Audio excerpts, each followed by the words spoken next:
Buenas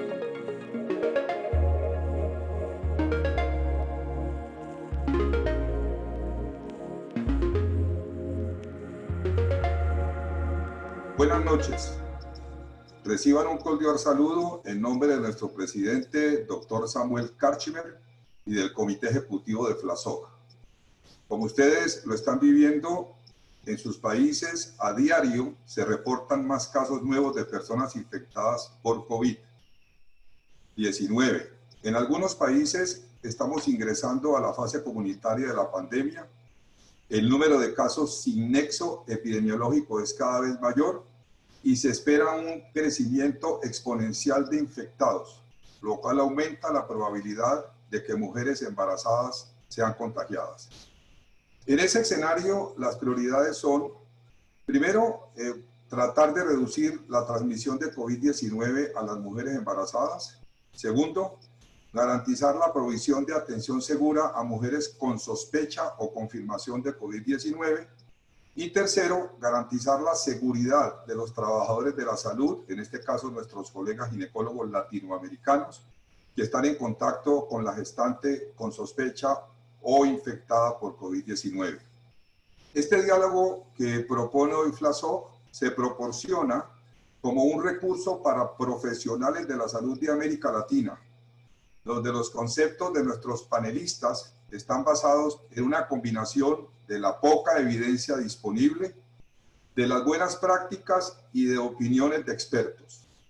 Este primer diálogo reúne colegas con reconocida experiencia en los campos que trataremos a lo largo de estos 90 minutos. Para ello contamos con la participación de la doctora Virna Patricia Medina Palmesano, ginecóloga y obstetra de Colombia, egresada de la Universidad del Valle, especialista en cuidado intensivo, con énfasis en la línea de cuidado crítico obstétrico. Virna hace parte del Comité de Salud Materno-Perinatal de la Federación Colombiana de Sociedades de Obstetricia y Ginecología y es la coordinadora de la región andina del Comité de Educación y Promoción de Salud de la FLASOC. Es docente de posgrado en ginecología tanto en la Universidad del Valle como en la Universidad Libre. Contamos también como panelista, y es un honor para nosotros, con Ricardo Horacio Fecina, Ripol. Ricardo es doctor en medicina, ginecobstetricia, perinatólogo y máster en salud pública. Ha publicado más de 250 artículos científicos en el área de la salud sexual y reproductiva y del área perinatal. Fue consultor en salud reproductiva y familia de la Organización Panamericana de Salud en Brasilia. Fue jefe de la Unidad de Salud Materna y de la Mujer en la OPS en Washington. Es director del Centro Latinoamericano de Perinatología y en la actualidad es director ejecutivo de la FLASOC y profesor honorario de Ginecología y Obstetricia de la Facultad de Medicina de la Universidad de Buenos Aires. También contamos, y es un honor también, tener al doctor Jan Ludmir, un viejo amigo de América Latina. Ya estudió medicina en la Facultad de Medicina en Temple, Filadelfia.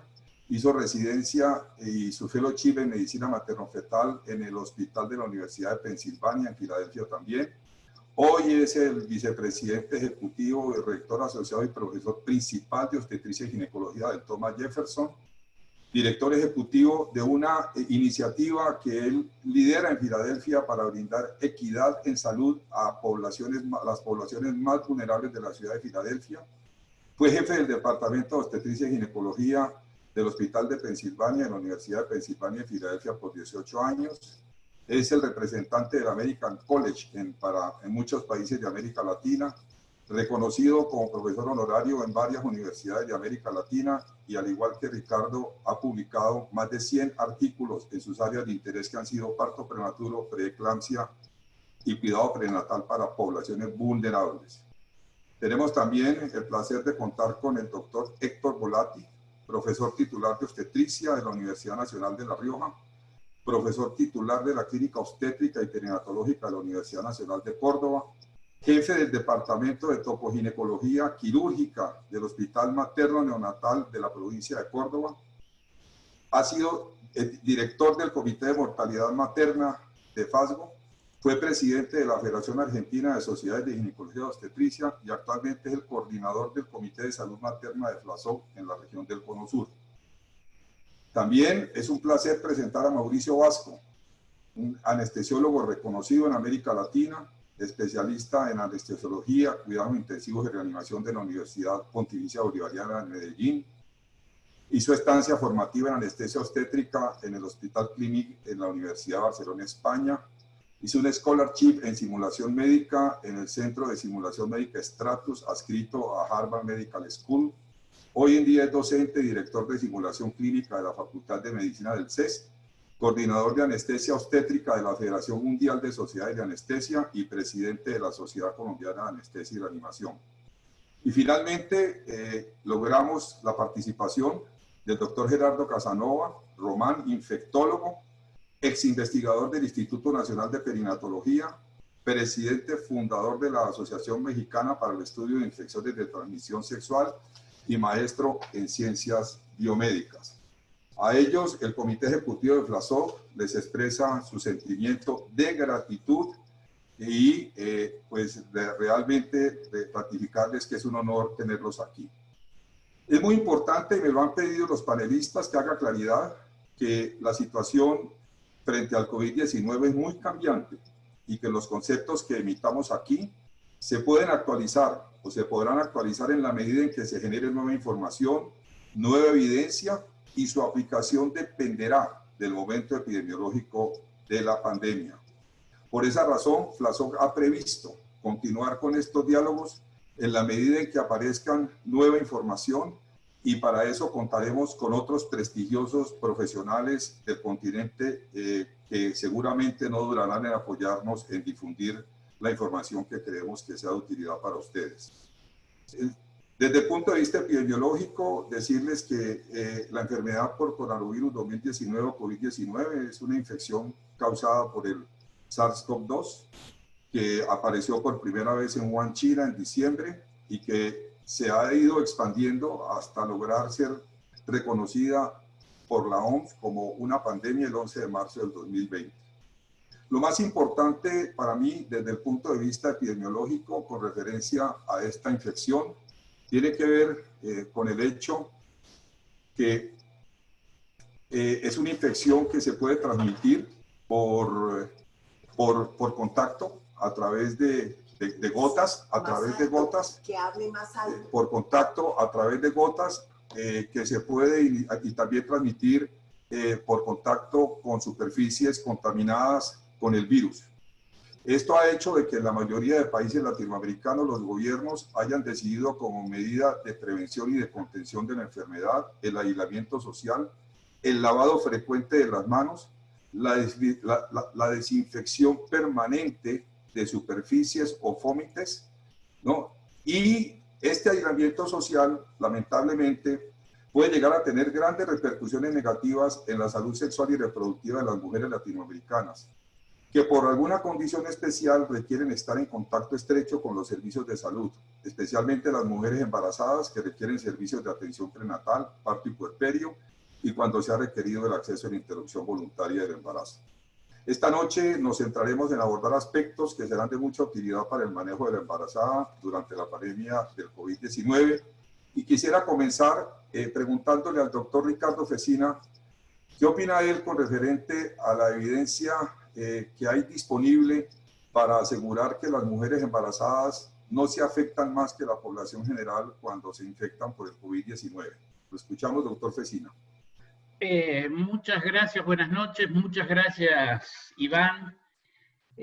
Primero debo agradecer la gentil invitación y luego reafirmar algunos de los temas de los puntos que tú dijiste, y que son fundamentalmente de que esta es una enfermedad muy nueva, muy nueva. Si uno va hacia atrás, se hizo una investigación reciente en China y recién el 17 de noviembre se consiguió el caso cero, o sea, el primer caso que se infecta en China es el día 17 de noviembre en esa feria de alimentación que no vale la pena repetir. De ahí empiezan, ese es el punto cero, y de ahí en diciembre China decreta la epidemia, y como bien dijo Iván, en marzo la Organización Mundial de la Salud la pandemia. Entonces el primer concepto que quiero decir es que toda la evidencia que disponemos en general, en la población general, no solo en la embarazada, es muy pobre, porque es una enfermedad que tiene 4 meses y medio, y por lo tanto para la medicina eso es nada. Entonces, lo primero que uno debe partir es que todo lo que hoy decimos mañana puede cambiar. Entonces hay que estar muy atento a toda la información, porque esto es muy cambiante y no tomen todo a ciencia cierta, como cuando hay algunas evidencias bien consolidadas. Para ser rápido en nuestra presentación, ahí ustedes están viendo en la pantalla lo que está pasando en el mundo. Esto fue tomado al 1 de abril del 2020, es decir, hoy por la mañana, con ese sitio web que actualiza día a día lo que está pasando. Dicho sea de paso, desgraciadamente en el día de hoy, cuando abrí esa pantalla, veo que Uruguay en vez de 1 tenía 2 muertos, y ese muerto es un colega querido y conocido por todos nosotros. Es el primer médico que fallece en Uruguay. Aquí tiene la estadística, más o menos la letalidad por ciento en el mundo, tomando todos los datos que hay hoy en el mundo al 1 de abril a las 10 de la mañana, es del 5%. Fíjense que ahí tienen diferentes países, no puse todos para no cansar, pero tienen Italia con el 11, que es la gran crisis, España con el 8,9, Francia con el 7, y Alemania cae mucho con el 1. Abajo ven Brasil, Argentina, Estados Unidos y Uruguay.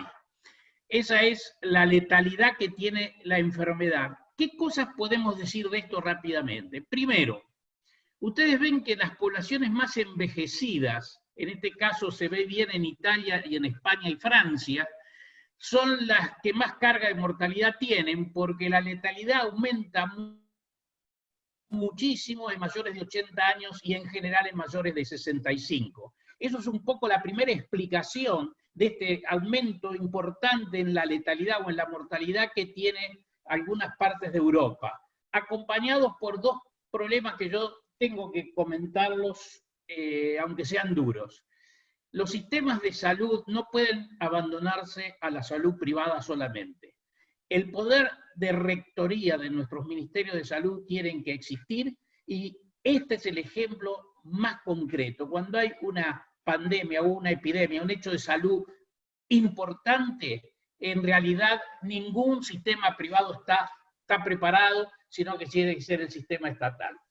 A esto de que Italia, por ejemplo, tiene el 25% de población adulta mayor de 65, y por ejemplo Uruguay, que es el país más envejecido de América Latina, solo tiene el 15%, es decir, que tiene más proporción de población, los servicios de salud del norte de Italia dejaron mucho que desear, y además el norte de Italia, la parte más desarrollada, la Lombardía concretamente, tuvo una industria durante muchos años, la tiene actualmente, que es la textil, que manejó durante mucho tiempo el asbesto, o sea, las fibras de asbesto, que todos sabemos que es tóxica, que produce mesotelioma y alteraciones pulmonares. Eso asociado a estas infecciones más agudas, más el servicio de salud deficiente, explican un poco esa catástrofe y a la respuesta tardía de lo que vamos a hablar más adelante cuando lleguen los puntos de la prevención. Yo quiero no ser solamente negativo en esto y mostrarle que, si bien el COVID-19 es una enfermedad grave y es 10 veces más grave que la influenza, es mucho menos grave que el SARS y que el MERS. O sea, fíjense que el COVID es 10 veces más grave que la influenza, pero es la mitad de grave que el SARS y un cuarto de grave que el MERS. O sea que no es la peor enfermedad respiratoria virósica a partir de los coronavirus, sino que hay otras que son peores y que la humanidad fue capaz de enfrentar. Esto para dar un espíritu un poco de optimismo en base a esto que estamos viendo hoy. ¿Qué particularidades tiene epidemiológicamente el COVID? Primero, la particularidad más extraordinaria es la alta transmisibilidad. Si la influenza, un enfermo transmite a un enfermo. El COVID, o mejor dicho, el COVID-2, el virus, tiene una altísima, un índice de transmisibilidad altísimo de 2.7, es decir, que cada persona contagia casi a 3 personas, lo que hace que la progresión sea, además de geométrica, altísima, porque nosotros tenemos 1, 3, después esos 3 a 3 más son 9, esos 9 a otros 3 más, y así es infinito. O sea, una altísima transmisibilidad. Esto es debido a que la población mundial es virgen de ese virus. Es un virus que hizo un salto de un animal salvaje a un intermedio, se supone que es la serpiente, y de ahí al humano. Y entonces hizo que todos nosotros estemos virgen de anticuerpos, y por eso es tan alta la transmisibilidad. Tiene una alta letalidad, como vimos, no definida, porque estamos todavía teniendo casos y viendo qué pasa, y la evolución es habitualmente más o menos, en general, insisto que estos datos pueden cambiar, generalmente es leve en el 81% de los casos, moderada en el 14%, requiere internación pero no terapia intensiva, y críticos en el 5% que requiere terapia intensiva, y está generalmente en poblaciones de adultos mayores. No afecta en general a la población joven, a pesar de que ya hemos tenido 2 muertes de 12 y 16 años en Francia y Bélgica respectivamente. La letalidad, los grupos etarios son muy heterogéneos, pero la letalidad del grupo etario entre 10 y 30 años es baja. ¿Por qué puse este grupo etario? Está bien, 10 años sería una adolescente muy joven, pero digamos es el grupo donde más embarazos hay. O sea que la letalidad en general, en el grupo etario donde más embarazadas tendríamos, es baja con respecto a los otros grupos. Eso no quiere decir que no exista. La otra característica de las embarazadas que nos complica mucho es que generalmente son asintomáticas o con síntomas leves. ¿Por qué nos complica? Porque pueden estar diseminando la enfermedad sin darse cuenta. Y lo último que voy a decir, y es muy cauto, por favor, porque no se tiene información, se supone que si hay un riesgo a la embarazada, este riesgo es mayor en el tercer trimestre. O sea, no sería tanto en el primero ni en el segundo, sino en el tercero. Es decir, fundamentalmente por la vía del parto en pretérmino o por la restricción del crecimiento. Pero insisto, esto es una hipótesis, es de las cosas que he dicho, esta tal vez es la que más dudas tenemos porque hay muchísimos pocos casos y por lo tanto no lo podemos aseverar. Yo por ahí corto y si ustedes quieren, tienen después preguntas, a las órdenes en la sala. Muchísimas gracias.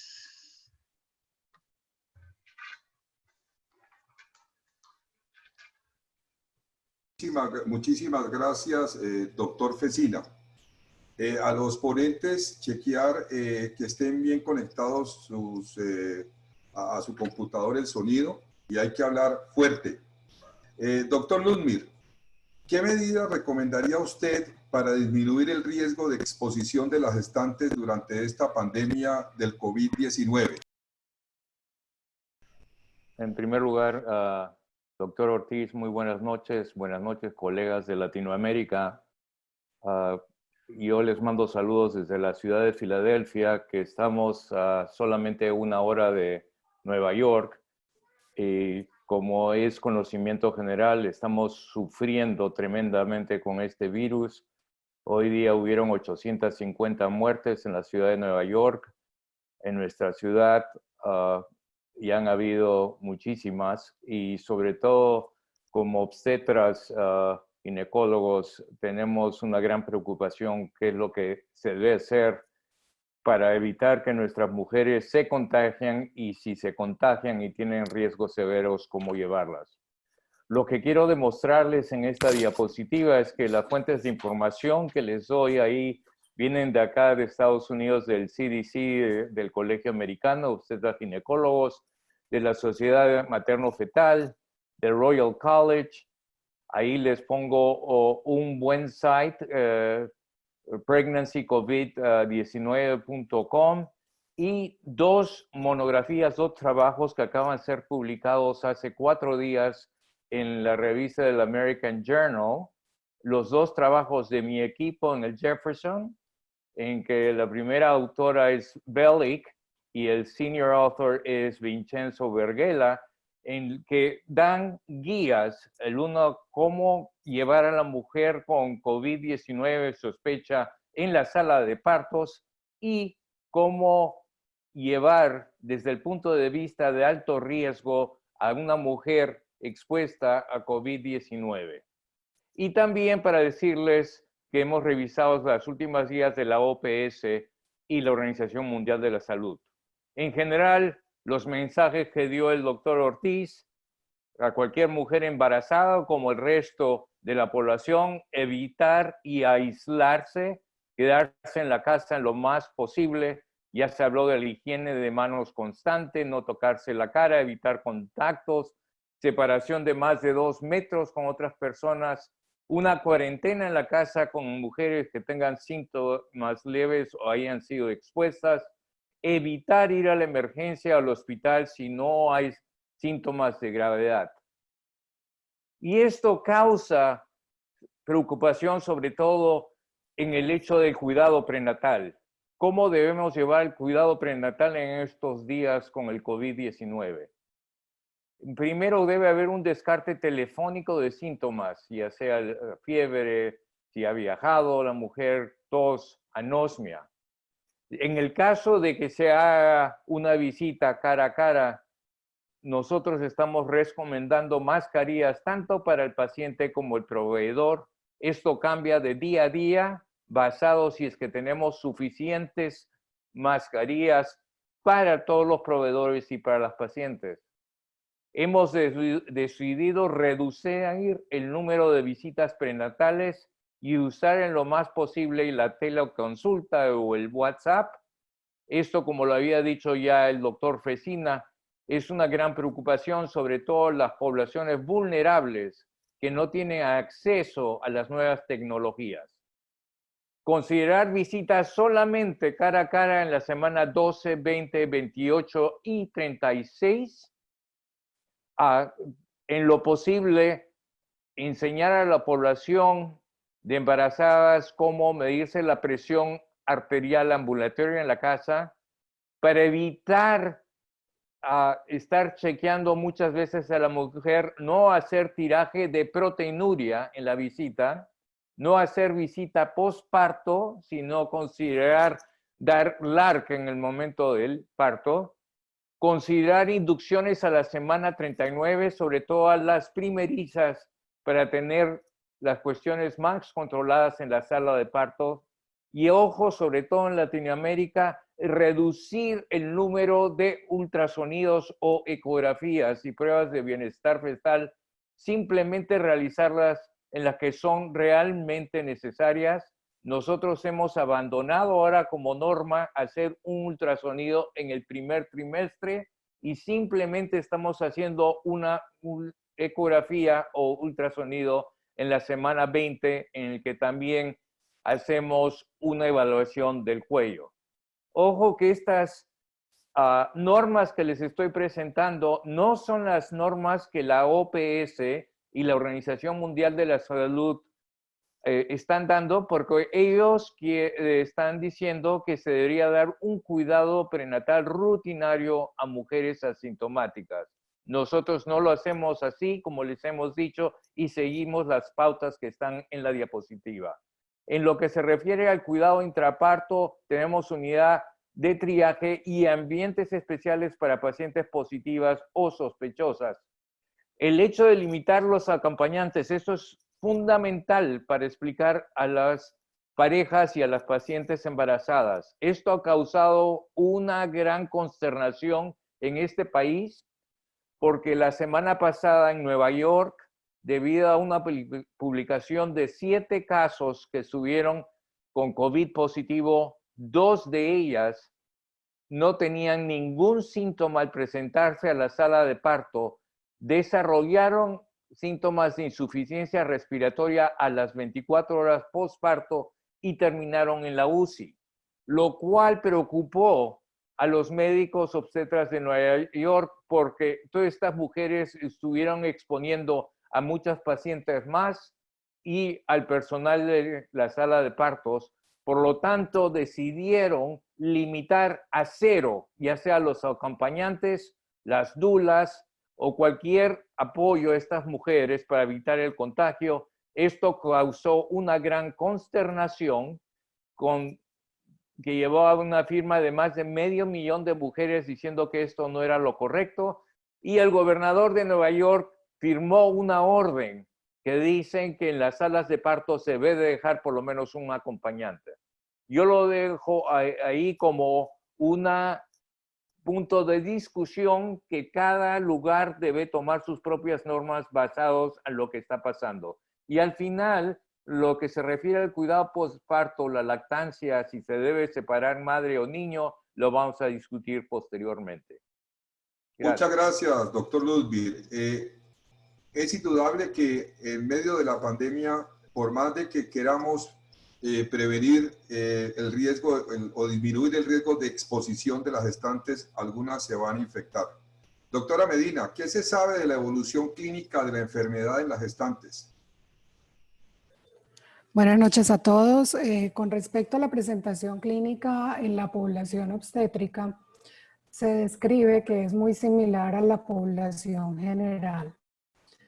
Esta es una gráfica que muestra como tal la frecuencia de síntomas. Vemos entonces en la barra superior el porcentaje de presentación de cada uno de ellos, siendo relevante la temperatura elevada en casi el 95% de los casos, tos descrita principalmente seca, hasta en un 75%, fatiga o malestar general en un 40 a 70%, producción de esputo mínima de 20 a 25%, dolor muscular de 10 a 35% y dolor de cabeza, confusión, dolor de garganta alrededor de un 10%.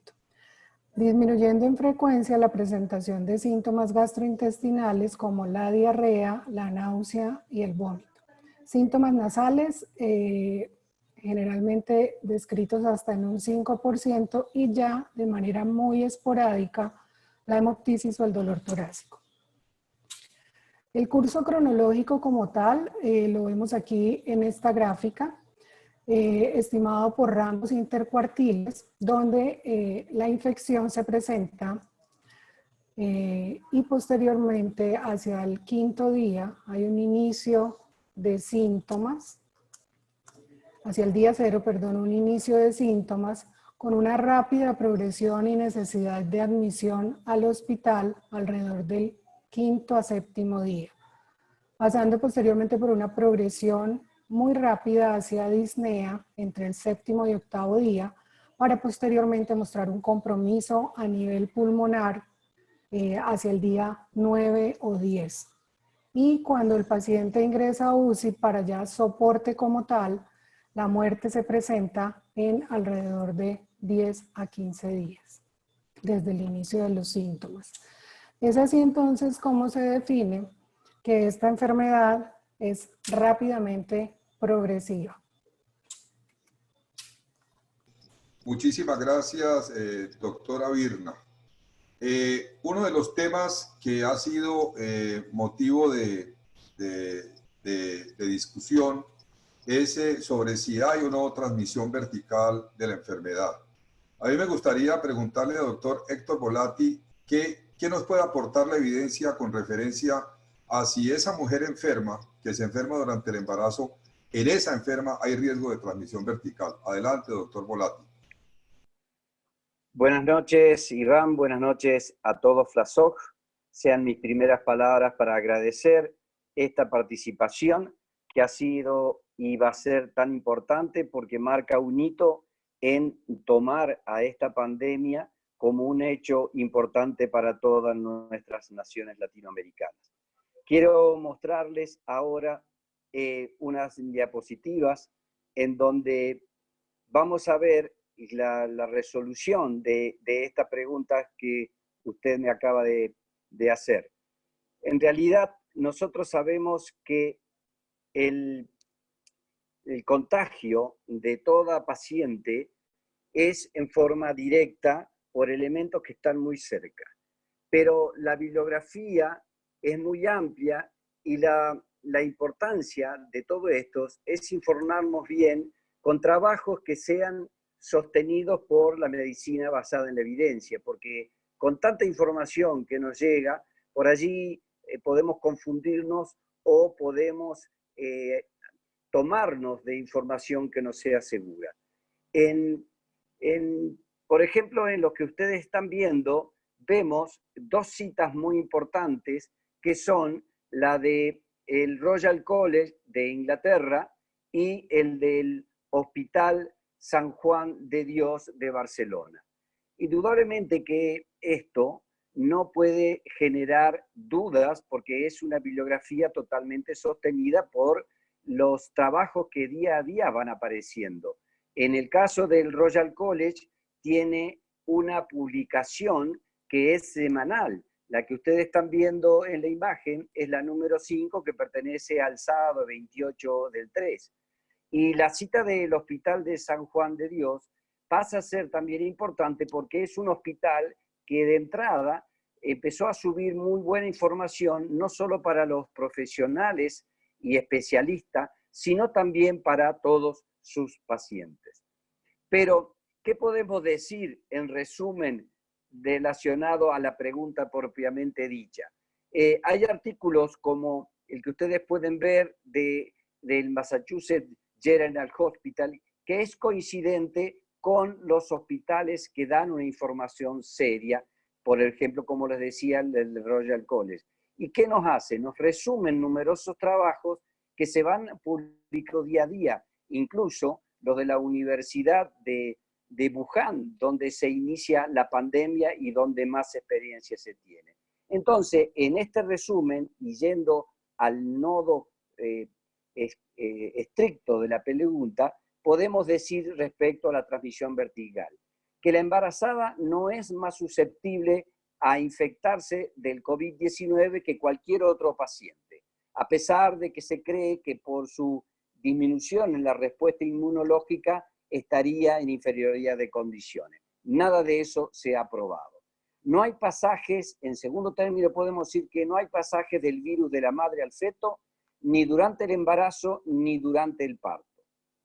Tercero, podríamos decir que son pocos los casos de recién nacidos que desarrollaron la enfermedad en los primeros días, e incluso estos han sido leves. Por otro lado, no hay una bibliografía que avale si la infección se puede producir en el primero o en el segundo trimestre. ¿Por qué? Porque incluso se han estudiado cultivos de líquido amniótico, de sangre de cordón y biopsias de placenta, a donde todos los resultados han sido negativos, lo cual, de esta manera, descartaría la transmisión vertical. Pero quiero que tengan en cuenta que hay un artículo en donde aparece la controversia. El artículo ha sido publicado por la revista JAMA el 26 de marzo y data de los autores que son Landong, del mismo hospital de Wuhan, China, y es también replicado por fuentes de Estados Unidos, donde ellos dan como un hallazgo excepcional, pero que existe, que un recién nacido, después de 2 horas de haber hecho la cesárea, dio una IgG positiva y una IgM positiva, con valores de 140 para la IgG y 45 para la IgM, sabiendo que los valores de corte son siempre positivos mayores de 10. Pero el hecho es que a los 14 días este mismo recién nacido tuvo una IgM ya más baja de 11.75, lo cual nos dice a todos nosotros que sabemos, la inmunoglobulina M no pasa la placenta. Por lo tanto, este feto podría haberse infectado en el antro materno. Sabemos que esta inmunoglobulina M va a aparecer entre 3, 7 y 10 días posterior a la infección. Entonces, la pregunta que nos podemos hacer con este trabajo, ¿hubo pasaje de la madre al feto?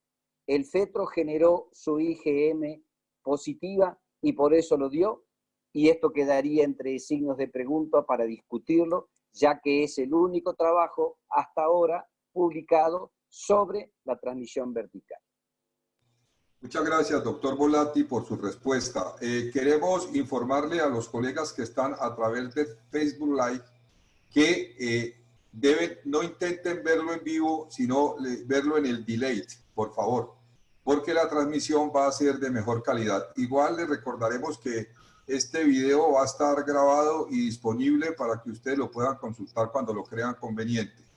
Continuamos entonces, doctor Fecina, quisiéramos escucharle cuál es en su opinión o en opinión de los organismos de cooperación internacional la mejor definición de casos que podemos disponer hoy en día. La definición de casos es importante en todo estudio epidemiológico porque es lo que nos va a definir el número de pacientes reales o potenciales que podamos tener. En este aspecto hay que ponerse de acuerdo y la definición de casos de COVID-19, según la Organización Mundial de la Salud y prácticamente la que están tomando todos los países, hay 3 escalones: la de sospechoso, la de probable y la de confirmado. Obviamente voy a empezar de abajo hacia arriba. La de confirmado es el caso que tiene confirmación de laboratorio, tenga o no tenga síntomas. Es decir, laboratorio positivo, sobre todo en 2 oportunidades, con PCR, es un caso confirmado con o sin síntomas. Ya se ha hablado que hay un porcentaje alrededor del 20% que no tiene síntomas. El caso probable es aquella persona, y fíjense que en ninguno de los 2 casos dije pacientes, es aquella persona con resultado de prueba de COVID-19 no concluyente. Es decir, es porque el material se sacó en forma escasa, porque hubo algún problema en el laboratorio o en el transporte, no se respetó todo y no se puede ser concluyente. Entonces, confirmado por laboratorio, probable resultado inconclusivo del laboratorio, y el caso sospechoso, ahí sí es un paciente, porque es un paciente con enfermedad respiratoria aguda, sin etiología conocida, y fundamentalmente, me apoyo en lo que dijo la doctora Medina, fundamentalmente tiene que ser tos seca, dificultad respiratoria y especialmente fiebre. O sea, la fiebre es lo que va a marcar prácticamente este punto. Pero eso tiene que estar acompañado de alguna de estas 3 circunstancias que le voy a decir: antecedente de viaje o residente en un territorio con transmisión local. Esto al principio, por ejemplo, para Uruguay no había transmisión local. Hoy ya se decretó la transmisión local, o sea que en Uruguay ya no necesita el antecedente de viaje de haber venido de Europa o de China, sino que ya hay transmisión local. Contactos, el caso B es enfermedad respiratoria aguda, contactos con pacientes con COVID-19 confirmada o probable. Aquí cuando se dispara la enfermedad es una persona que viene de Italia y España y que ahí va a una fiesta y disemina el virus. Ella estaba comprometida, tenía fiebre y tos y disemina el virus, o sea que ese fue el caso, y de ahí se desencadenan los demás casos, el primer contacto que tuvo. Y el tercero, y el otro punto a considerar, es una enfermedad respiratoria aguda grave que requiere hospitalización, sin necesidad que haya contacto o sin necesidad que haya antecedente de viaje. Eso es por la gravedad propia de la enfermedad. Muchas gracias, doctor Fecina.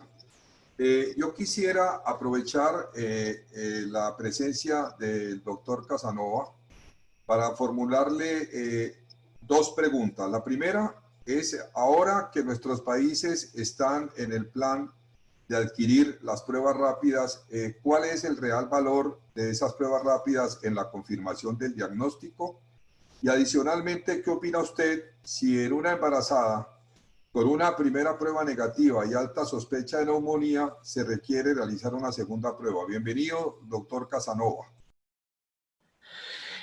Miren, hay en realidad 2 pruebas, las que se llaman rápidas y las que se llaman, que son prácticamente de biología molecular. Fíjense que las pruebas rápidas son fundamentalmente a base de anticuerpos, y sabemos que la IgM es el primer anticuerpo que generalmente sale, y esta IgM generalmente va apareciendo entre el 7º día, 10º día, algunos hasta más días, pero más o menos 7º, 11º día. Y la IgG va apareciendo un poquito más tarde, más o menos al 12º, 14, día 14 o días después. Entonces, hay un primer pico de IgM y luego viene el pico de IgG.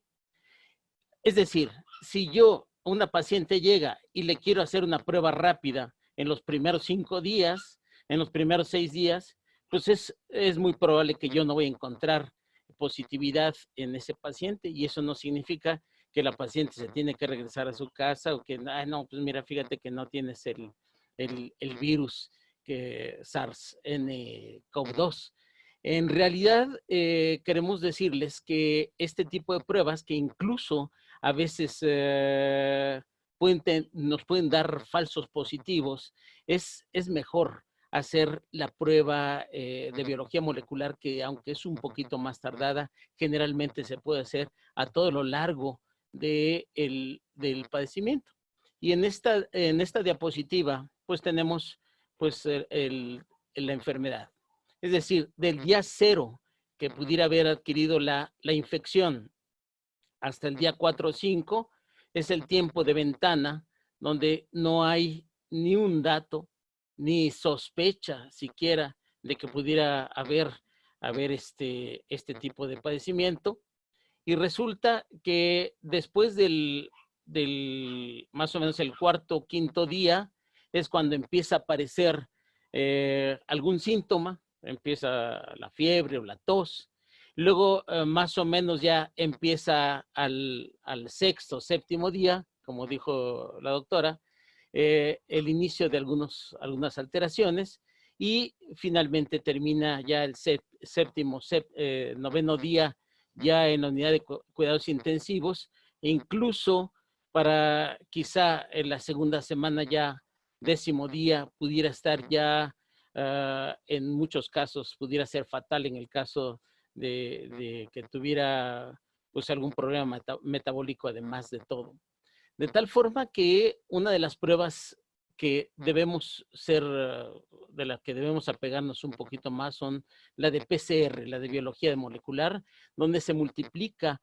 Recordemos que este es un RNA virus, y entonces este es lo que se multiplica fundamentalmente varias veces la molécula de este virus.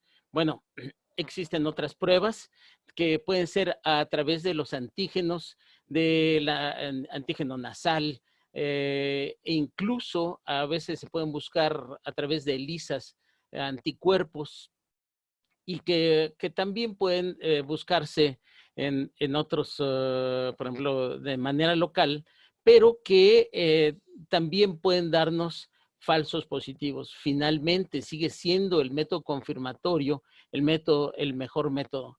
Luego tenemos algunos paneles que vamos a ver. Los paneles que mejor existen son los de biología molecular. Y estos de biología molecular, incluso, perdón, antes de meterme a los de biología molecular, hay de cultivo de células, pero ese tarda ese es el más tardado, y no tiene la mejor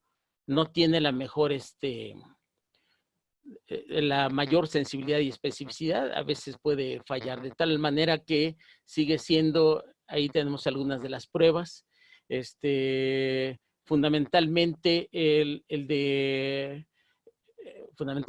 PCR sigue siendo que tarda un poquito más, quizá de 1 a 8 horas, pero que tiene un poquito más de sensibilidad y especificidad para nuestros pacientes. ¿Y qué haríamos en el caso, pues, de una paciente, por ejemplo, que llega a un hospital? Ya sabemos que en donde nos tenemos que enfocar fundamentalmente es en la entrada, desde la entrada al hospital, desde la recepción, la admisión, el punto de entrada, la puerta del hospital.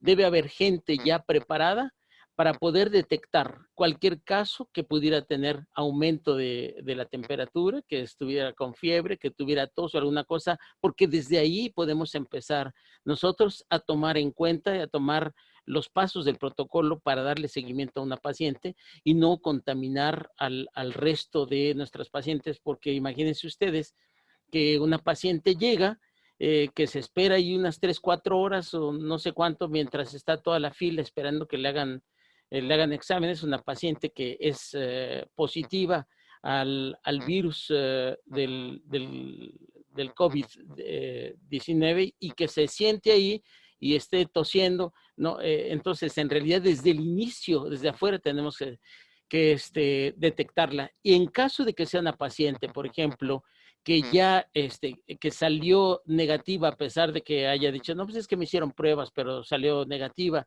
y nosotros tenemos una sospecha porque el cuadro clínico así lo manifiesta, es mejor aislarla y seguirla manejando y esperar el resultado de las pruebas de biología molecular. Muchas gracias, doctor Casanova. Puede salir de la presentación. Doctor Ludwig, ¿cuál es hoy en día la recomendación para, en caso de que se nos presente en la institución una mujer COVID positiva, nosotros qué tipo de manejo le podemos dar a esa gestante? ¿Ambulatorio, hospitalario? ¿En qué condiciones lo uno o lo otro? Yo quisiera contestar la pregunta del doctor Ortiz mostrándoles este algoritmo de evaluación que vino del Colegio Americano de Obstetras Ginecólogos y la Sociedad Materno Fetal. Pueden encontrar este algoritmo en la página de la COC. Y lo importante es cuando se hace una evaluación de la mujer, ya se había dicho si es que tiene cualquier tipo de síntomas, sobre todo fiebre o tos o dificultad respiratoria, a hacer una evaluación de con las siguientes preguntas. Primero, si tiene una sintomología de ahogo, que la mujer no puede respirar, no puede completar, decir una oración, si tiene hemóptesis como más de una cucharada de sangre, si tiene un dolor constante en el pecho que no está relacionado al toser, si la mujer no tiene posibilidad de tomar líquidos, si tiene señales de hidratación, y sobre todo si la mujer muestra confusión. Si la mujer responde positivamente a cualquiera de las preguntas que acabamos de hacer, esa mujer tiene un riesgo muy elevado y la recomendación que esa mujer debe ser evaluada inmediatamente en un centro de emergencia en el que traten a mujeres embarazadas y sobre todo que tengan una unidad de triaje en ese lugar dedicadas a personas que tienen el COVID. Si la evaluación muestra que ninguna de las preguntas anteriores eran positivas, se procede a hacer una evaluación ya sea de riesgos clínicos o sociales. Si la mujer tiene cualquier tipo de comorbilidad, ya sea hipertensión o diabetes, o si tiene alguna morbilidad obstétrica o señales de trabajo pretérmino, a esa mujer se la considera una mujer de riesgo moderado y esa mujer puede ser evaluada en un centro ambulatorio que tiene la posibilidad de hacer pruebas, ya sea como una placa de pecho o una evaluación de gases arteriales si es posible. Si la mujer no tiene ninguna evidencia clínica o riesgos como los que acabamos de discutir, a esa mujer se la considera de bajo riesgo y esa mujer debería ser manejada simplemente en la casa, dándole como recomendación hidratación y descanso.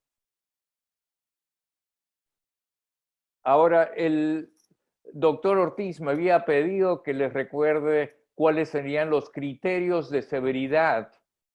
Y hay una serie de criterios que sobre todo lo vemos en una mujer que tiene un cuadro de sepsis, pero sobre todo en un caso de COVID-19 hay que dar énfasis en los siguientes dos parámetros.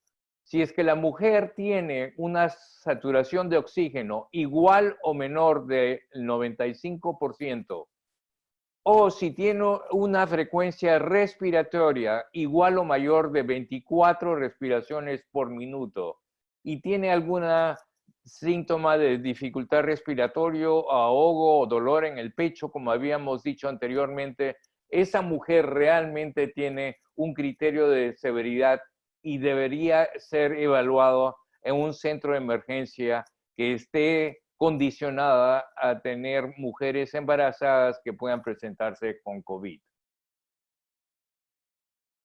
Muchas gracias, doctor Ludmir. Doctor Fecina, el doctor Ludmir nos comentaba de que las pacientes que tienen, que son COVID positivas asintomáticas o con compromiso respiratorio leve, pueden ser manejadas de manera ambulatoria, es decir, se puede hacer el aislamiento domiciliario. ¿Usted qué medidas le recomendaría a esa gestante? ¿Qué deberíamos nosotros como profesionales decirle a esa gestante? Y adicionalmente a eso, ¿cuándo se puede interrumpir el aislamiento en casa? ¿Cuándo la señora se puede reintegrar a compartir con su familia? ¿Y cómo sería el seguimiento posterior de esa gestante, doctor Fecina? Gracias, Iván. Voy a compartir la pantalla un segundito y les pido en especial, en estas 2 o 3 diapositivas, o si me paso un poquito de tiempo, que tengan especial, digamos, tolerancia, porque estas son las medidas de prevención primaria, de consejería, que son válidos para el 100% de las personas. Es lo que todo médico le debería decir a su gestante, en este caso, o en términos generales al público en general. Hay una docena de medidas que debemos tomar para ayudar a que una persona que está con síntomas leves o que no está expuesta, que está sin enfermedad, no se contagie o no la transmite a otras. Y estas son un poco las que están ahí delineadas en estos 12 puntos. Uno es aislarse de otras personas potencialmente expuestas. Acuérdense, ya lo dijo Jack, la medida de 1 metro, 1,5 metros, 2, algunos dicen es importante porque la microgota de fluje no caería al piso y por lo tanto no tendría posibilidad de contagiar.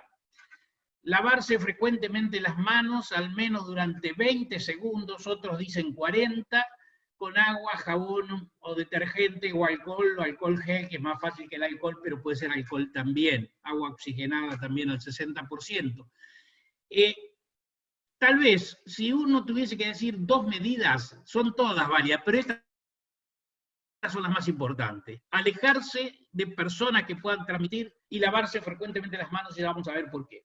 Tercer punto es individualizar el uso de toallas y utensilios. Es decir, si hay una persona que está enferma con síntomas leves o asintomática, la toalla que usa tanto para secarse sus manos para cuando después que sale de la ducha no debe ser usada por otra persona, y tampoco los utensilios de uso diario para comer, beber, etc.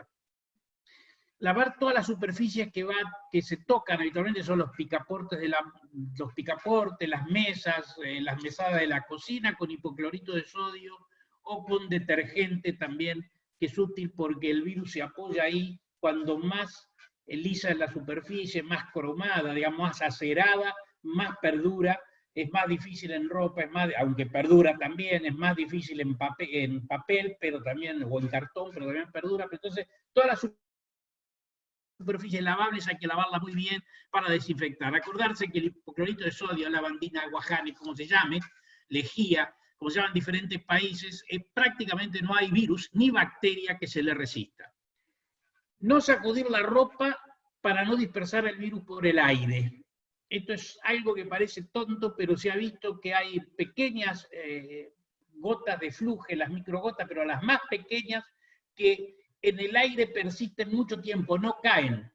Y por lo tanto, es bueno no sacudir la ropa y abrir las ventanas para que haya circulación de aire, porque eso lleva a esas microgotas enseguida, las hace desaparecer.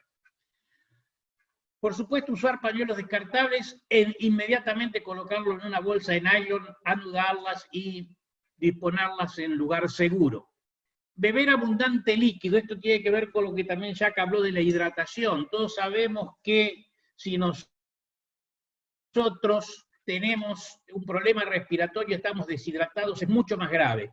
Un parámetro que tiene que usar la población, y por eso les pedí unos minutos más para esta respuesta, es que la orina debe estar clara.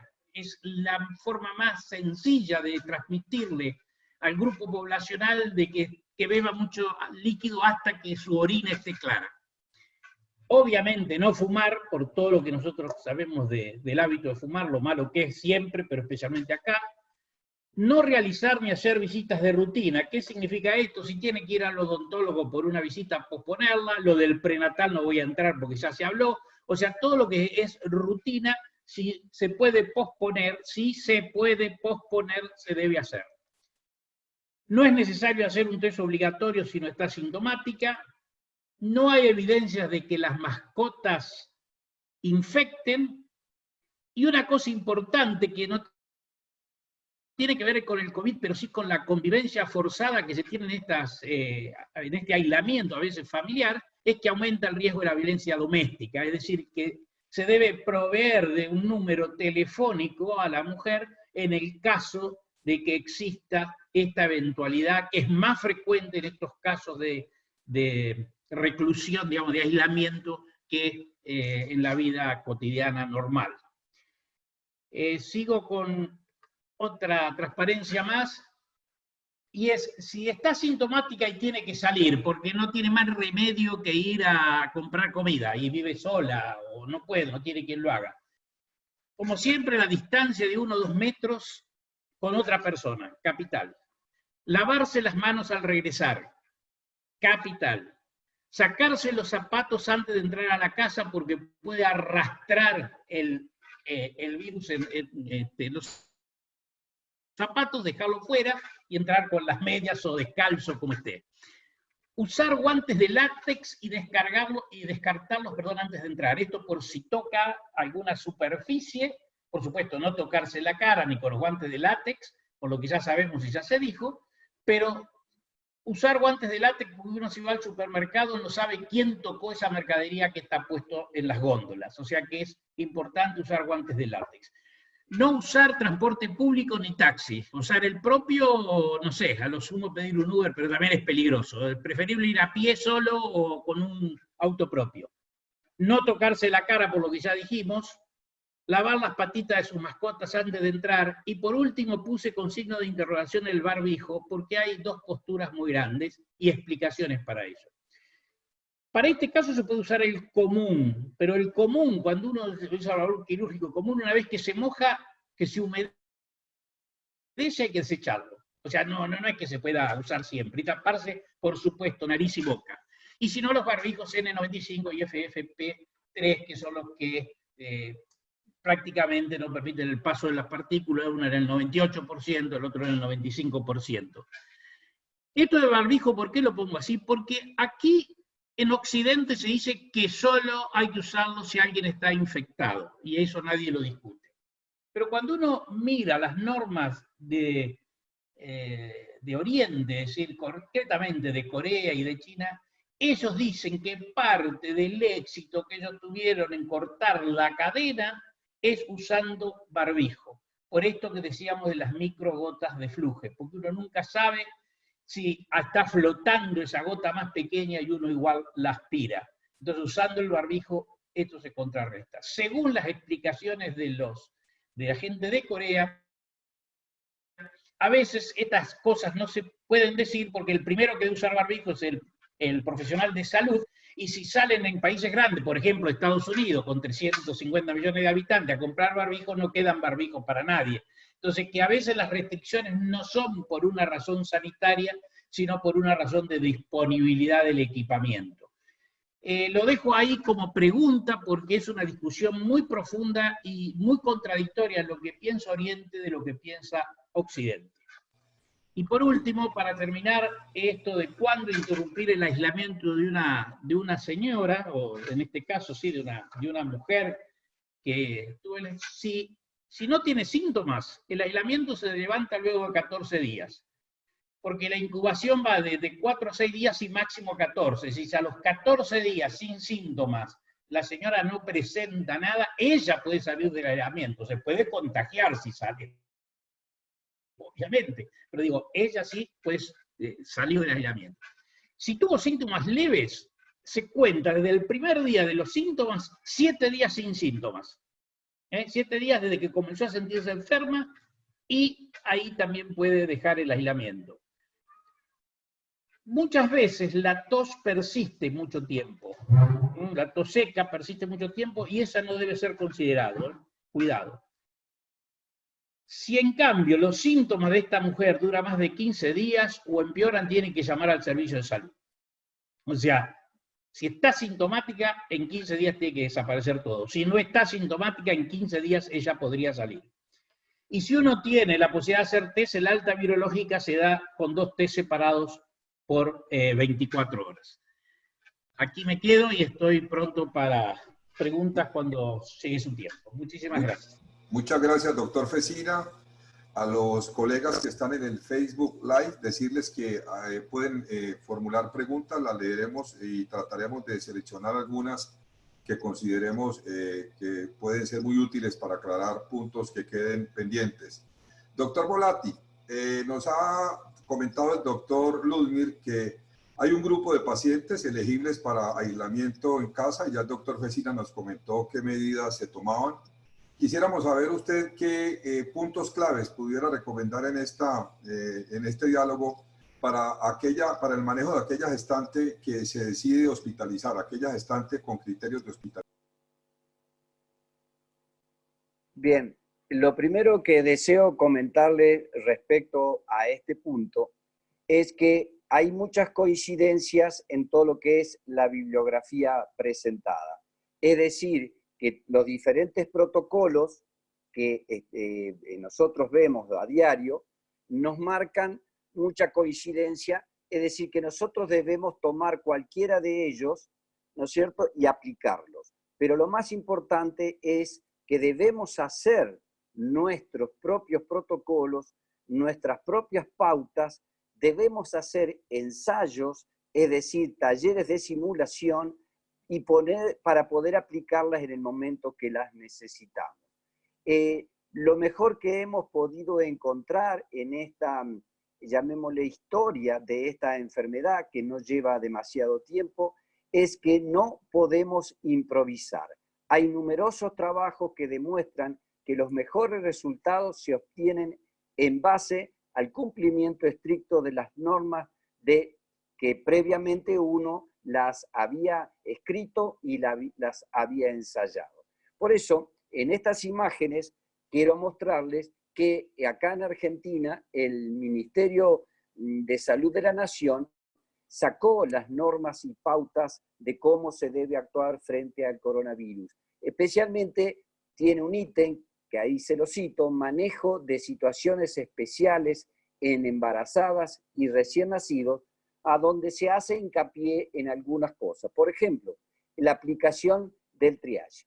Es decir, identificar, aislar e informar lo que tiene el triage es fundamental para poder hacer un diagnóstico, y en donde nosotros a partir de allí sí podremos definir a qué paciente podremos seguir en forma ambulatoria, hacia aquellas pacientes embarazadas asintomáticas que no están contaminadas propiamente dicha, que no han hecho la enfermedad, y ahí tienen ustedes, como ven, las normas que se deben utilizar para ese tipo de pacientes.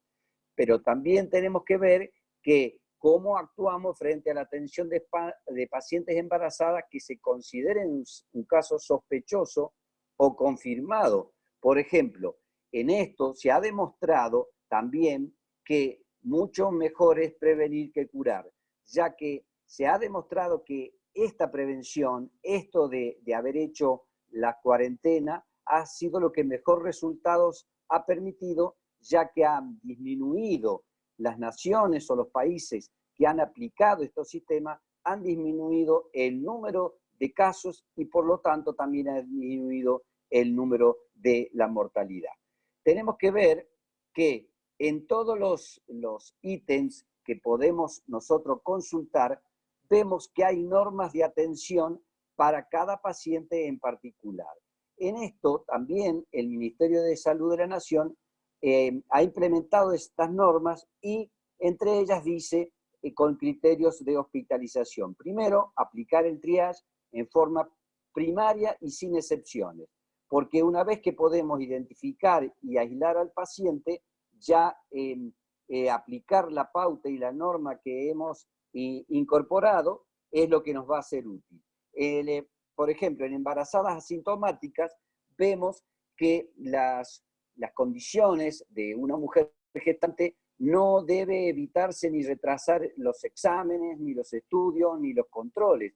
Todos los tratamientos de las drogas antivirales, antirretrovirales que se le instale a cualquier otra paciente también se la debe hacer en la paciente embarazada.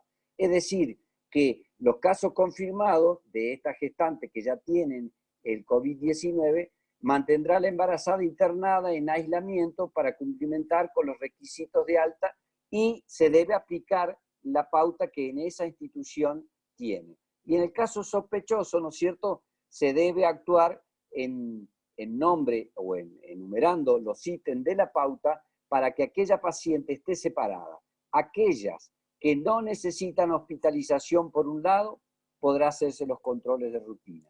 Aquellas que necesitan hospitalización serán internadas en aislamiento. Y aquellas pacientes que realmente tengan la enfermedad con complicaciones pasarán a una unidad de terapia intermedia o terapia intensiva según lo requiera. Muchas gracias, doctor Volati. Doctora Medina, el doctor Volati mencionó que aquellas que requieran a UCI deberán tener la terapia más adecuada. A mí me gustaría que usted nos comentara cuándo se debe considerar el ingreso a la unidad de cuidado intensivo y que nos comentara si hay recomendaciones especiales para el manejo de la embarazada con síndrome de dificultad respiratoria del adulto. Y adicionalmente a eso, hay dos preguntas que he visto en el Facebook Live que yo creo que usted las puede absolver. La primera, sobre si los esteroides están contraindicados para el manejo de la paciente obstétrica para efecto de la inducción de madurez pulmonar, y también que nos comentara cuál es el valor de PO2 crítico a partir del cual se tiene que comenzar a pensar en terapia respiratoria. Muchísimas gracias. Bueno, con respecto al escenario de COVID-19 y los criterios de ingreso a la unidad de cuidado intensivo, a grosso modo son 3 ítems. El concepto de falla respiratoria, la paciente que en su progresión o en la evolución de su enfermedad llega a choque séptico, y la necesidad de soporte invasivo por uno o por más de sus órganos. Irna, revisa un poco el sonido. ¿Aquí empezó? Revisa un poco el sonido. ¿Allí me escucha mejor? ¿Allí me escucha mejor? ¿Un poco mejor? Sí, sí, sí. Bueno, perfecto. Como meta diferencial en la embarazada tenemos que la saturación de oxígeno debe ser mayor o igual a 95%. Y en la gráfica que ven en la diapositiva es porque para poder alcanzar esa meta de 95%, necesitamos que la presión arterial de oxígeno en esa paciente sea al menos de 70, lo cual hace mucho más difícil la aproximación de ese escenario obstétrico. Entonces, paciente que empiece a presentar signos de desaturación teniendo esta meta de 95%, probablemente empezamos a pensar en suplemento de oxígeno. Este es un diagrama que muestra, adicional a lo que ya mencionó el doctor Lukmir, pero dándole foco a la parte de oxigenoterapia y de falla de órgano, cómo deberíamos manejarlo y dónde deberíamos ubicar los pacientes. Entonces, el paciente que es autosuficiente, que no necesita administración de oxígeno y que no presenta falla de órgano, es el paciente que va a casa con el aislamiento tal como nos lo presentó el doctor Fecina, y se debe garantizar un seguimiento ambulatorio, probablemente telefónico, entre las 24 a 48 horas, y la paciente debe estar informada de los signos de alarma que la hagan regresar a emergencia. Ya en el contexto de hospitalización, si la paciente empieza a requerir, con la meta mencionada en la diapositiva anterior de 95%, es decir, 94% de saturación o menos, es hora de empezar suplemento de oxígeno, probablemente intermitente dependiendo de la condición individual. Esa supervisión o la paciente va a sala de hospitalización COVID-19 con monitorización 3 a 4 veces de su condición clínica y de variables importantes con respecto a la oxigenoterapia, de saturación de oxígeno y frecuencia respiratoria, y obviamente la evaluación médica periódica. Según la evolución, y si la paciente empieza a requerir oxígeno de manera permanente, bien sea por una cánula nasal, una máscara Venturi, tratando de lograr la meta a máximo 15 litros de minuto, pero no usando ni dispositivos nasales de alto flujo, ni ventilación mecánica no invasiva, porque aquí hay que hacer claridad, es que estos dispositivos aumentan la dispersión de aerosoles y adicionalmente por la rápida progresión y compromiso pulmonar, puede ser que retrasemos como tal el asegurar la vía aérea de esa paciente para lograr una ventilación y tratar de sacarla de la hipoxemia. Este tipo de pacientes irían a una unidad de alta dependencia o a la unidad de cuidado intermedio COVID-19. Y si la paciente se deteriora o hay un incremento de la disfunción de órgano pulmonar o de otros órganos, la paciente debe ir a UCI. Como ven en la diapositiva, es muy importante sala de hospitalización COVID, UCIN o unidad de alta dependencia COVID-19 y UCI COVID-19, porque es importante evitar las áreas de circulación cruzada con el fin de disminuir la diseminación del virus. Adicionalmente, y ajustado a los cambios fisiopatológicos que hace la embarazada, debemos ser muy anticipatorios con respecto a asegurar y garantizar la ventilación y oxigenación de las pacientes en embarazo. Ya con respecto a las medidas, antihipoxemia y el manejo como tal del SDRA en la embarazada, empieza a diferenciarse de la población no embarazada con 3 premisas. Uno es que la hipoxemia puede ser dañina para el feto. El otro es que la hipocapnia y la alcalosis reducen la perfusión placentaria porque producen vasoconstricción a nivel de la unidad placentaria. Y el tercero es que los efectos de la hipercapnia en el feto son desconocidos. Pero si tenemos en cuenta la parte fisiopatológica de esa unidad placentaria, la madre en condiciones de normalidad o ajuste adaptativo hace que su presión arterial de CO2 disminuya, porque cuando la sangre llega a la unidad placentaria, esto permite que el feto pueda excretar su CO2 a circulación materna. Entonces, teóricamente pensaría uno que las hipercapnias extremas pondrían al feto en dificultad para poder hacer esa excreción. Con respecto a otras medidas como pronación, a grosso modo, con presión arterial de oxígeno FIO2 menor de 150 milímetros de mercurio, empieza uno a pensar en cambio de posición de esta paciente, pero requiere un protocolo acorde y generalmente en instituciones de alta complejidad. Y otra medida que es el ECMO, se encuentra en casos de alta complejidad, en instituciones de alta complejidad. La descripción es muy pobre en la población general y más aún en el embarazo, y produce linfopenia y aumento de la interleuquina 6, lo cual podría agravar de una u otra manera el cuadro que presenta la paciente. Si bien la ventilación de protección pulmonar es lo que está estipulado con respecto al soporte de SDRA en pacientes no embarazados y embarazados, y tienen unos ítems prácticamente definidos con respecto al inicio de la ventilación mecánica, lo más importante es individualizar para poder hacer el soporte de esta paciente. Muchísimas gracias. Doctor Casanova, Nosotros los obstetras tenemos claro, y las recomendaciones de las diferentes entidades que nos norman nos dicen que si requerimos utilizar esteroides para maduración del pulmón fetal, no tenemos ninguna restricción en hacerlo. Nosotros utilizamos 2 dosis, son 24 miligramos. Sin embargo, quisiéramos saber cuál es su opinión con respecto al uso de esteroides en estas pacientes, antimaláricos, antirretrovirales y antibióticos, que se ha generado una gran controversia y discusión a nivel mundial, no solamente de científicos, sino de políticos, que están diciendo a voz en cuello de que encontraron la cura o el tratamiento del COVID-19. Queremos escuchar su opinión. Bien, miren. Entonces, vamos a esto. El botoncito verde. A ver, el botón verde. Ahí está. Aquí está. Ahí está. Entonces,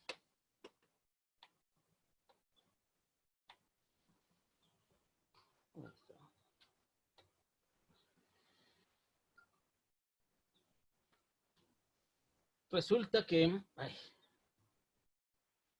Resulta que tenemos pues varios grupos de medicamentos. Efectivamente, se han estado utilizando muchos antimaláricos, antirretrovirales, se han utilizado los antibióticos e incluso los esteroideos. Los esteroides al final, cuando la paciente está muy grave, son recomendables. Antes no. De preferencia, hay que utilizar, por ejemplo, cuando se trata de una neumonía leve. Ahí vemos, se han generado algunas experiencias en algunos grupos de investigadores en diferentes países.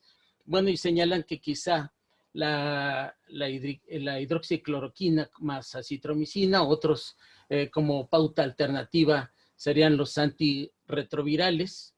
Y en el caso también puede ser otra pauta,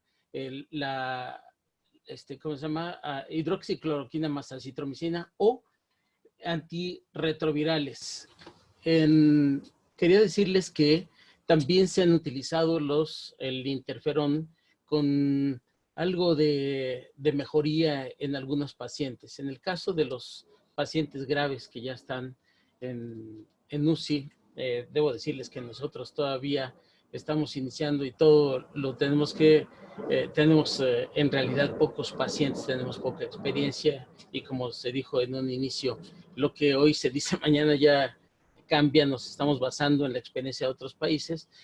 En fin, de hecho, por ejemplo, en el caso de la hidroxicloroquina y la citromicina que en Estados Unidos dijeron, no, ese es ya lo máximo, esto sí ya está comprobado, es curativo. Han hecho algunos análisis de estos trabajos y se ha comentado que son muy pocos los casos que se hicieron, el estudio que se hizo. Por ejemplo, fueron 5 casos de pacientes que estaban en un grupo de 12 a 17 años. El otro grupo etario era 18 a 64 y el otro grupo de otros 10 mayores era mayor de 65 años. Finalmente, bueno, se redujo en el grupo, después de 6 días, se redujo en el que utilizó hidroxicloroquina, se redujo un 25% comparado con el que solamente se redujo al 90% en los que utilizaron otras cosas, que no utilizaron hidroxicloroquina. Y resulta que, bueno, hubo alguien que habló de que incluso Raúl, que con la citromicina, azálido, bueno, que era muchísimo mejor, que era una curación del 100%. Finalmente, ha habido mucha controversia porque se señala que es muy corto el grupo de pacientes que han utilizado esto como para ya estar señalando que hay una curación del 100%. Y lo único que se creó es que el público en general, que no tiene nada que ver con los médicos, bueno, ha dejado sin medicamento en las farmacias. Se han dedicado a comprar y hoy los pacientes que sí requieren la hidroxicloroquina no la encuentran.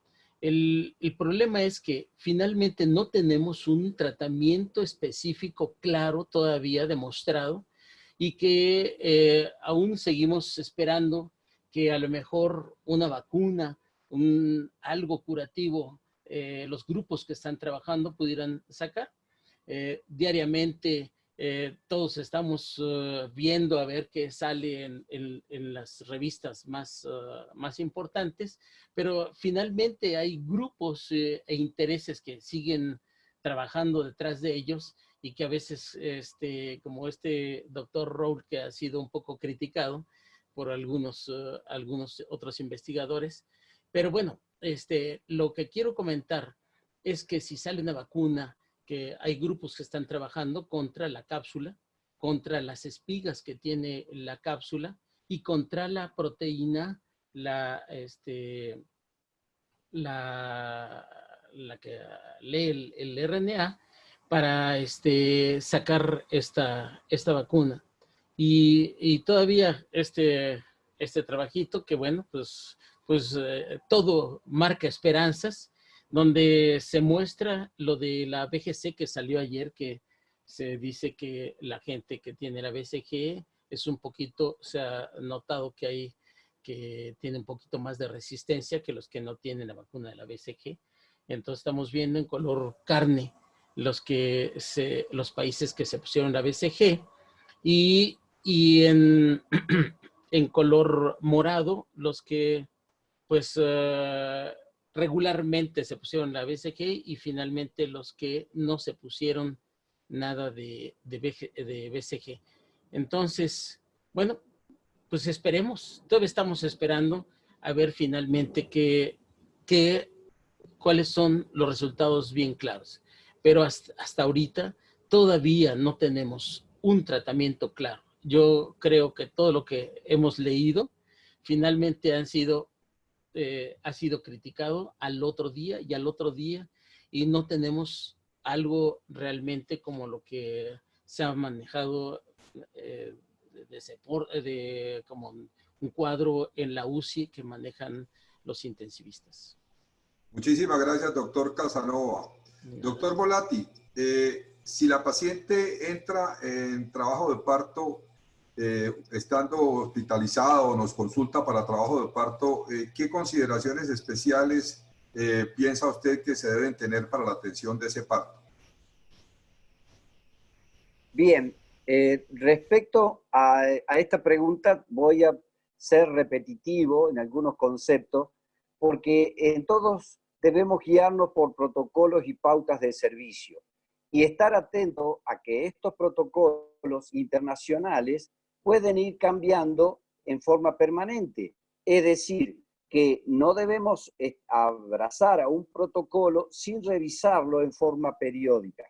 Entonces, tenemos que tener en cuenta que estos protocolos basados en la evidencia nos están sugiriendo cómo debemos actuar frente a la paciente que tiene la patología de base y a su vez está embarazada. Si bien hay poca casuística porque no se ha publicado suficiente sobre la relación de actuación en la mujer gestante, tenemos que tener en cuenta que hay acuerdos claros y respaldados ya por trabajo científico desde hace mucho tiempo, incluso comparados con otros relacionados a infecciones anteriores, como fue el caso de la N1H1, el SARS, el MERS. Es decir, que nosotros ya tenemos antecedentes para poder tener una bibliografía que nos proteja y que podemos estudiar para poder actuar. Una de las guías que ustedes pueden ver allí, una de las guías que realmente son muy buenas y tienen mucho respaldo, es la publicada por el Lancet, donde vemos cómo toma cada uno de los momentos. Por ejemplo, en el momento del parto, una de las cosas a tener en cuenta son las semanas de gestación, las condiciones maternas y las condiciones fetales. Es decir, no apurarse a terminar un parto si las condiciones maternas o fetales no lo indican. También debemos favorecer el parto vaginal, es decir, la inducción, y puede agregarse el viejo parto instrumental, tanto para evitar el agotamiento materno debido a la patología de base que tiene la paciente. Lo ideal sería evitar las complicaciones quirúrgicas innecesarias, es decir, no hacer una cesárea sin necesidad, solamente la indicación de la cesárea por la cesárea en sí. Es diferente si el paciente está en shock séptico o está en una insuficiencia orgánica, o por otro lado, tiene un sufrimiento fetal o complicaciones propias de la gestación, como puede ser la hipertensión, la preeclampsia. Todo esto se definirá en función de la patología materna y la edad gestacional. También podemos ver que hay cantidad de personas que van a entrar al parto, ya que estuvo diciendo algunos comentarios, y esto es problemático de acuerdo a dónde se va a asistir la paciente y cuáles son las normas y pautas, no solamente del hospital, sino de esa sociedad o de ese municipio, porque puede traernos complicaciones. Pero uno debe reducir el número de personas en la sala de parto, aquellos que deben entrar a la sala de parto, la vestimenta adecuada, tanto para los profesionales o en caso de que haya acompañante. El tiempo también es muy importante, el tiempo de cortar el cordón umbilical, la atención del recién nacido, el contacto madre-niño piel a piel, que es una de las cosas que podría llegar a contaminar al niño. Luego el aislamiento de ese recién nacido de acuerdo al estado de la madre o de acuerdo a dónde está clasificada la madre. La lactancia materna, que puede ser directa o por extracción, ya Ricardo hizo algunos comentarios. La vestimenta y las precauciones, seguro de ese estado materno, de cómo está el aislamiento, a dónde va a ir la paciente una vez terminado el parto, por cuánto tiempo será el aislamiento de acuerdo a la clasificación de la paciente. La medicación específica que no debe cambiarse por estar tanto en el parto o posterior a la cesárea. Y lo más importante, que me pareció a mí en donde se puede hacerlo, es que hay ciudades como Madrid que ha centralizado la atención de partos en un solo hospital, que es, por ejemplo, el Hospital Universitario Puerta de Hierro, en donde allí se ha centralizado toda la atención de los partos de la ciudad en lo posible y cuanto a la infraestructura. Sintetizando, es decir, lo mejor que podemos hacer es hacer un análisis profundo de cada una de las pacientes que vamos a asistir y de acuerdo al cuadro clínico de la paciente será llamémosle la conducta que nosotros debemos impartir en cada una de las pacientes. Muchísimas gracias, doctor Volatti. Doctor Vasco, ¿hay evidencia de consideraciones especiales para la analgesia y la anestesia obstétrica? Muy buenas noches a todos y muchas gracias por esta invitación y siempre un orgullo estar con la familia Flasoc haciendo parte de estos proyectos interprofesionales. Sí, doctor, entonces aquí hay un área muy importante y es la siguiente. Los servicios obstétricos se consideran servicios en este momento que son generadores de aerosoles. Entonces, en ese orden de ideas, y estoy ahí poniendo ya la pantalla para compartirla y me verifican si la pueden ver bien, el hecho de trabajar en un servicio obstétrico donde las pacientes pujan, gritan, no hacen caso, pobrecitas, por el dolor, tenemos restricciones en el acompañamiento, como las explicó el doctor Luz Mira ahora, pues nos expone a un riesgo que muchas veces para la gente que no está familiarizado con un servicio obstétrico le parecería que nos estamos exagerando en las solicitudes que estamos haciendo. Y esto lo digo ¿por qué? Porque en América Latina, cuando usted compara los servicios obstétricos con los servicios quirúrgicos, los servicios obstétricos son las cenicientas de los hospitales, están mal dotados, no tienen los insumos adecuados, no disponen de los monitores, de las máquinas de anestesia, del recurso humano como se ven en otras áreas que no hay ningún problema cuando uno solicita recursos para una gestante. Entonces, en ese orden de ideas y al tener claramente esa exposición a aerosoles, cuando nuestros países entran en la fase de mitigación, que es cuando ya hay transmisión interna superior al 10%, o sea, cualquier persona que llegue de la calle, si está asintomática, puede ser como positiva para COVID-19, pues nuestras medidas son extremas y en esto no podemos ceder. No nos podemos convertir en víctimas y sobre todo con el recurso tan limitado que tenemos en nuestro continente, no podemos caer tan rápido en la atención porque en la medida como nos va a impactar en nuestra región, si el recurso humano bien calificado cae rápido, eso se va a traducir en desenlaces mucho peores en la medida que vaya afectando la pandemia. Entonces, haciendo esa introducción para tener en cuenta lo que debe ser nuestra actitud y nuestra preparación en las áreas obstétricas en el continente, las pacientes van a esa área de triaje que nos explicaba Jack, y en esa área de triaje se hace todo el interrogatorio, se le solicita el consentimiento anestésico para los procedimientos y se le explican con toda esta protección y se le hace una preparación antes de entrar al servicio obstétrico que consiste en que ella misma coja unos hisopados de algodón, esos copitos de algodón y con yodo lo aplique en sus fosas nasales, coja una solución de clorhexidina que es la que utilizamos en las unidades de cuidado intensivo para hacerles el lavado a los pacientes que están en ventilación mecánica y que ella haga buches de clorhexidina. Si en la habitación antes de ingresar ella pudo tener un baño completo, si no en esa área que se haga un baño, un lavado de manos exhaustivo con agua y jabón. Y en esta primera fase lo que estamos tratando es de disminuir esa carga viral de la paciente cuando entra a nuestro servicio. Esto es algo que ya fue recientemente recomendado en la literatura con las dificultades que eso tiene, pero nos cayó muy bien porque lo estamos utilizando de manera rutinaria antes de que estas pacientes en esa sala de triaje ingresen a nuestro servicio. Una vez la paciente está en nuestro servicio, si es COVID positivo, si está sintomática, debe tener un conteo plaquetario de las últimas 6 horas para poderle abordar seguramente el neuroeje.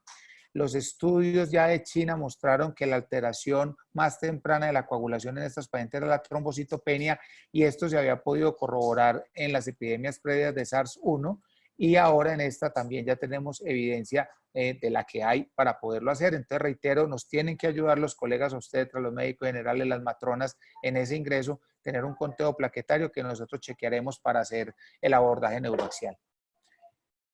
Estamos en un continente donde a las pacientes no se les ofrece analgesia neuroaxial de trabajo de parto, ni epidural, ni ninguna otra, de manera rutinaria. Y es importante que esto se empiece a hacer. Primero, ¿por qué? Porque los grupos de anestesia ahora se quedaron sin hacer cirugía electiva. Entonces tenemos muchos anestesiólogos disponibles para apoyar las UCIs en las pacientes graves, pero para tener por fin un anestesiólogo 24 horas no más pendiente de las maternas, que las maternas no paran. Entonces toda esa programación electiva que paró, ese nuevo anestesiólogo que antes está en electiva, que ahora va a estar cubriendo el servicio obstétrico, pues debe tener un rol activo colocando analgesias neuroaxiales tempranas cuando estén indicadas para evitar el pujo y para tener un catéter de respaldo en caso de que se tenga que hacer una cesárea de emergencia, no tenerle que dar anestesia general empeorando la exposición a aerosoles y el riesgo, sino a través de ese catéter poderlo titular para hacer la operación cesárea. ¿Vamos bien hasta ahí? Muy bien. En la fase de colocación de las técnicas neuroaxiales es muy importante entender, y un estudio reciente nos lo corroboró, que el líquido cefalorraquídeo ahorita tiene el COVID-19. Entonces, para los anestesiólogos que hacen la punción y dejan caer esas gotas de líquido a la cama o en la espalda, ahí está el virus. Entonces, la recomendación ahora es simplemente ver llenar la aguja, no permitir que gotee y poner otra vez el alma para que no lo haga, y después aplicar el anestésico local sin permitir que haya derramamiento de líquido cefalorraquídeo. Y si hay ruptura accidental de duramadre donde el volumen es aún mayor, estar preparado para parar rápido esa aguja epidural y que no haya salida masiva de líquido, lo cual puede empeorar la contaminación en el sitio donde estamos trabajando. Vamos ahora al tema de anestesia general para cesárea. Los que estamos en esta pandemia intubando, tenemos 16 veces más riesgo de contaminarnos y enfermarnos por COVID-19 que los otros grupos que no están intubando ni las terapeutas respiratorias que están ahí. Por eso, las medidas de protección que ya están claramente establecidas en la literatura no se pueden omitir. Nosotros no somos héroes. En la pandemia, cuando fue el ébola, muchos pacientes murieron porque mientras nos colocábamos los equipos de bioseguridad, los equipos médicos no alcanzaban a llegar a tratar los pacientes. Aquí, si no tenemos garantizada nuestra bioseguridad, no podemos hacer intervenciones. Y en anestesia y en analgesia obstétrica, ahora en el consentimiento informado, les estamos diciendo a las pacientes que si tienen algo emergente donde amenace la vida de ella, la madre o del niño, y no hay equipos de bioseguridad colocados, va a haber retrasos asociados a colocar los equipos porque la prioridad y la seguridad es nuestra. Es como en trauma y en medicina prehospitalaria. Uno no ingresa a un escenario hasta que la escena no esté asegurada. Aquí es lo mismo. No intervenimos hasta que no tengamos nuestros equipos de bioseguridad. Y es por eso, y para terminar, que quiero socializar con ustedes estas ayudas cognitivas que se pondrán a disposición de la página web de FLASOC, en la cual en estas crisis de atención necesitamos alguien que esté voceando y leyendo paso a paso lo que tenemos que hacer y que nos esté observando para que no vayamos a tener brechas en esa fase de seguridad. Entonces, estas listas de chequeo que hemos desarrollado aquí en la Sociedad Colombiana de Anestesiología y en el FEPASDE, que vamos a contar con ellas en todos los servicios, FLASOC las va a tener a disposición para entregarla y que las puedan aplicar, y por favor tengan a alguien que les vaya leyendo paso a paso a todo para que no omitan ningún paso, y ahí puede estar. No cambian en nada las técnicas de analgesia, las recomendaciones de cesárea están aquí enunciados y las van a tener. La lista de chequeo para operación cesárea tiene la misma mecánica. Antes de entrar a la sala de cirugía, enfermería, y nosotros chequearemos algo con el grupo quirúrgico. Cuando antes de empezar la cirugía, anestesia, enfermería y el eje central de esta atención, que son ustedes, los obstetras, harán estos pasos que están acá. Y a la salida, que es un punto muy importante, todos los pasos. Uno a la entrada siempre está con mucha precaución, pero a la salida están las mayores brechas, sobre todo en la bioseguridad y en la contaminación. Entonces, estas listas son muy importantes. Y por favor, en todas las salas quirúrgicas y las salas de parto donde se sospeche o se tengan las pacientes confirmadas, utilizar también ayudas cognitivas en las puertas de entrada para que la gente no entre ahí, irrumpa y podamos aumentar el número de víctimas por la infección. Muchas gracias. Mauro, una pregunta, escúchame. Sí, señor. ¿Qué opinas tú? Me estaban preguntando, ¿qué opinas tú con preeclampsia y la administración de sulfato de magnesio? Está indicado completamente, no hay ninguna contraindicación. Es un medicamento que cumple con todas las indicaciones médicas para seguirlo usando y para nada lo podemos omitir. Aquí hay dos cosas, profe. Cuando yo voy a congresos de obstetricia, siempre me ponen la queja de los anestesiólogos que suspenden el magnesio, que porque baja la presión. Y cuando yo voy a los de anestesia, siempre me ponen la queja de los obstetras que suspenden el magnesio por el riesgo de atonía uterina de hemorragia posparto. Y cuando voy a los de cuidado intensivo, siempre nos regañan, Virna, ¿cierto? Porque los intensivistas no ponen sulfato de magnesio porque no creen que eso sea prevenga las convulsiones o sirvan para eso. Entonces, eso es lo importante del trabajo en equipo. O sea, son medicamentos que tienen evidencia para prevención y tratamiento de preeclampsia y no los podemos suspender, pues, excepto que haya las contraindicaciones que conocemos. Bueno, muchísimas gracias, Mauricio. Ya vamos finalizando, tenemos el tiempo como peor enemigo. Vamos a tocar 3 tópicos para finalizar.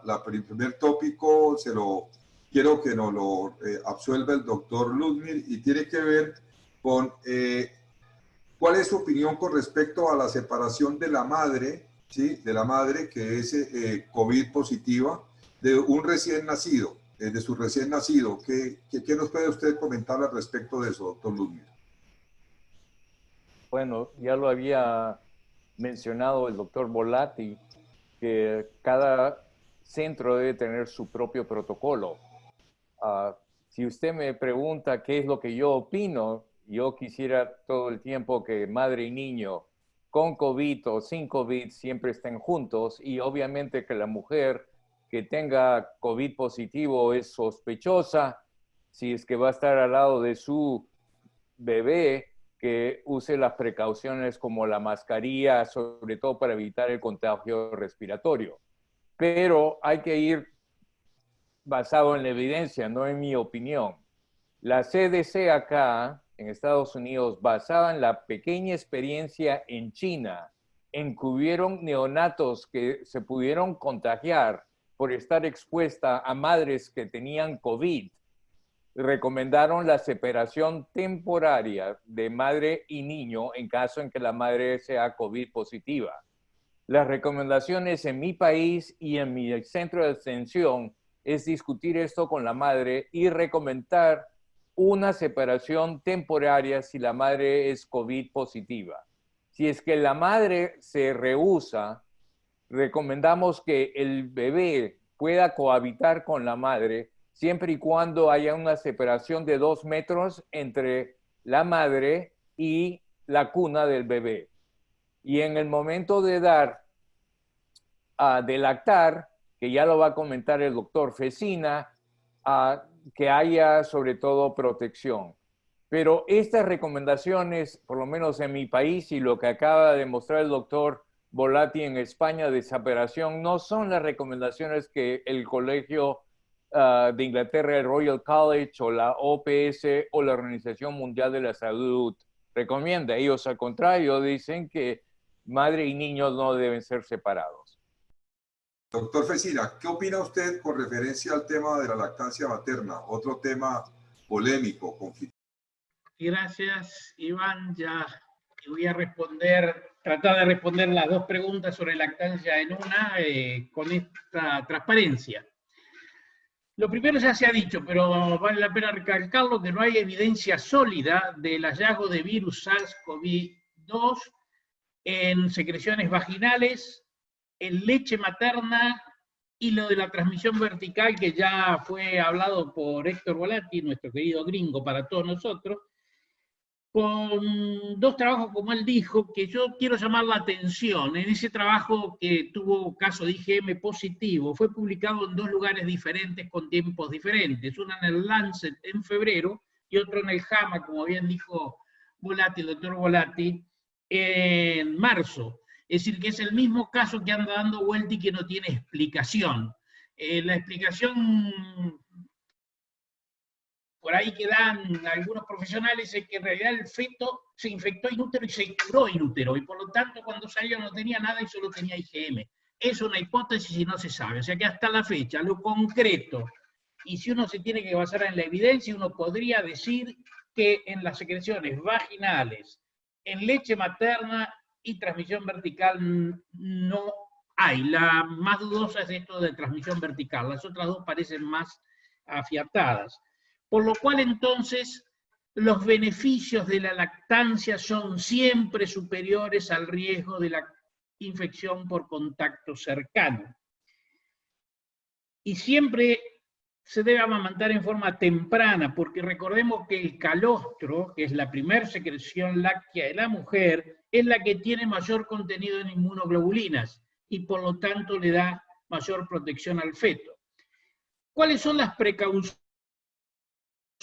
que uno debería tener? Y bueno, la de siempre: lavado de manos antes de tocar al niño o hacer cualquier procedimiento, como ya lo hablamos antes. Por supuesto, no toser ni estornudar, ya hablamos de las gotitas y las microgotas. Acá sí usar siempre tapaboca y el común, porque es un momento, después se desecha el tapaboca y listo, no hay necesidad que sea un tapaboca especial, un barbijo especial, sino cualquiera de los barbijos quirúrgicos, no necesita que sea el N95 ni el FFP3. La madre, si tiene síntomas y está aislada, tampoco le debemos anular el amamantamiento. ¿Qué tenemos que hacer? Que la madre se ordeñe el pecho y que ese pecho ordeñado se le dé al recién nacido. Siempre, siempre, siempre esterilizando la bomba de extracción y todos los demás elementos que use para alimentar al niño, sea eso cucharita, sea biberón. No quiero discutir ni puse la palabra biberón porque no debe existir prácticamente ninguna maternidad, pero siempre esterilizarlo. Entonces, conclusión: siempre mejor la lactancia y usar las medidas de precaución para evitar el contagio directo de madre hacia el recién nacido. Muchas gracias, doctor Fecina. Doctor Volati, el doctor Vasco dijo con mucho énfasis, lo planteó, que los médicos no somos héroes. Yo quiero cerrar este diálogo formulando usted la última pregunta con referencia a qué medidas de bioseguridad debemos tener los obstetras durante este proceso de atención de la gestante infectada por COVID-19. Bien, solo para hacer un resumen de todo lo hablado, esta pregunta lleva solo una intención, que es recordar las mejores recomendaciones para la atención y el tratamiento de la paciente infectada con COVID-19.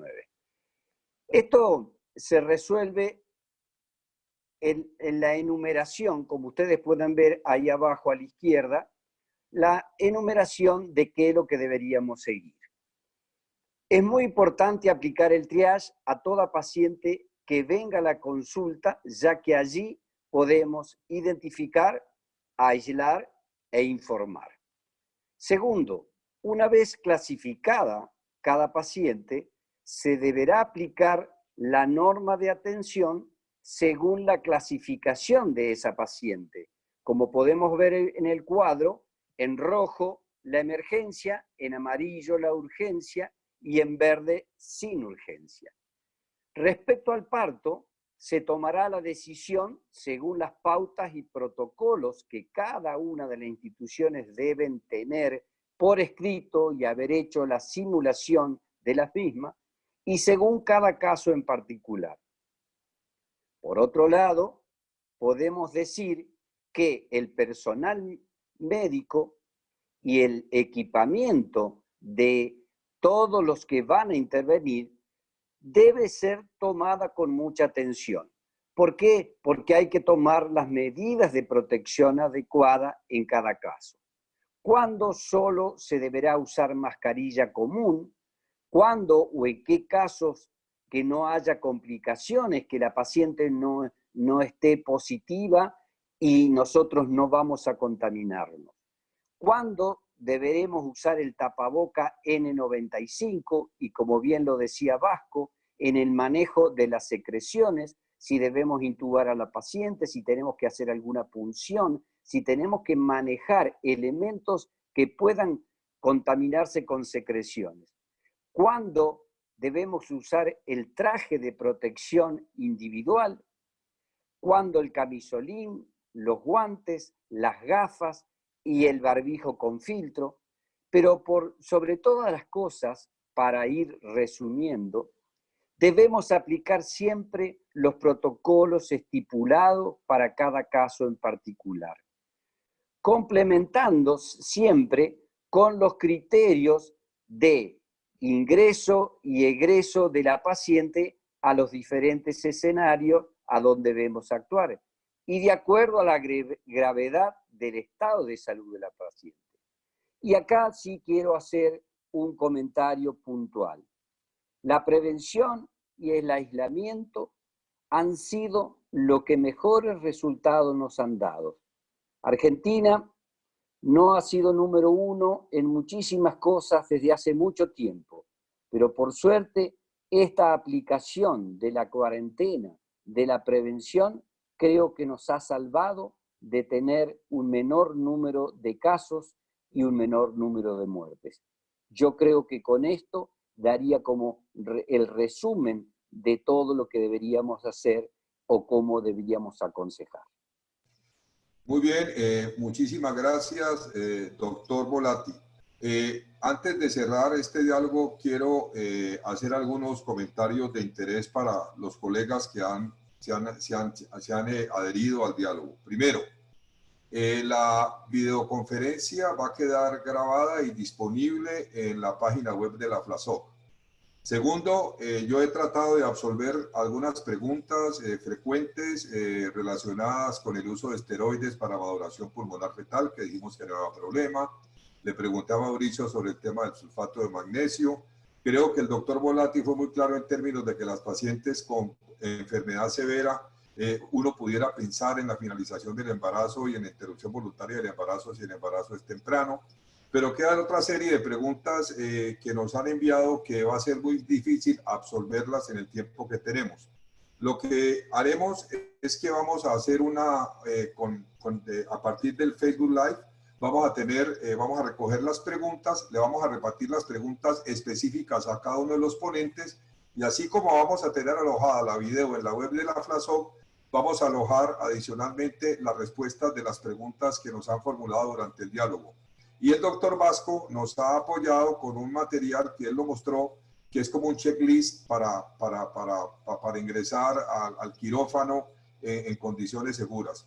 Yo quiero agradecerle a los ponentes la disponibilidad de su tiempo, decirles que, pues, y decirles a los participantes de que esta es una entidad donde muchas cosas, su evidencia apenas está en construcción, pero ratificar de que FLASOC, con el ánimo de apoyar y de aportar hasta donde esté a su alcance en esta situación de crisis a nivel global, estará generando diálogos permanentes que van a poner en consideración y van a estar disponibles para actualizarse en lo que bien exista y lo que la evidencia vaya dictando. A ustedes muchísimas gracias, les deseo una feliz noche y de nuevo una gratitud muy grande en nombre de nuestro comité ejecutivo, muy gentiles, muy amables.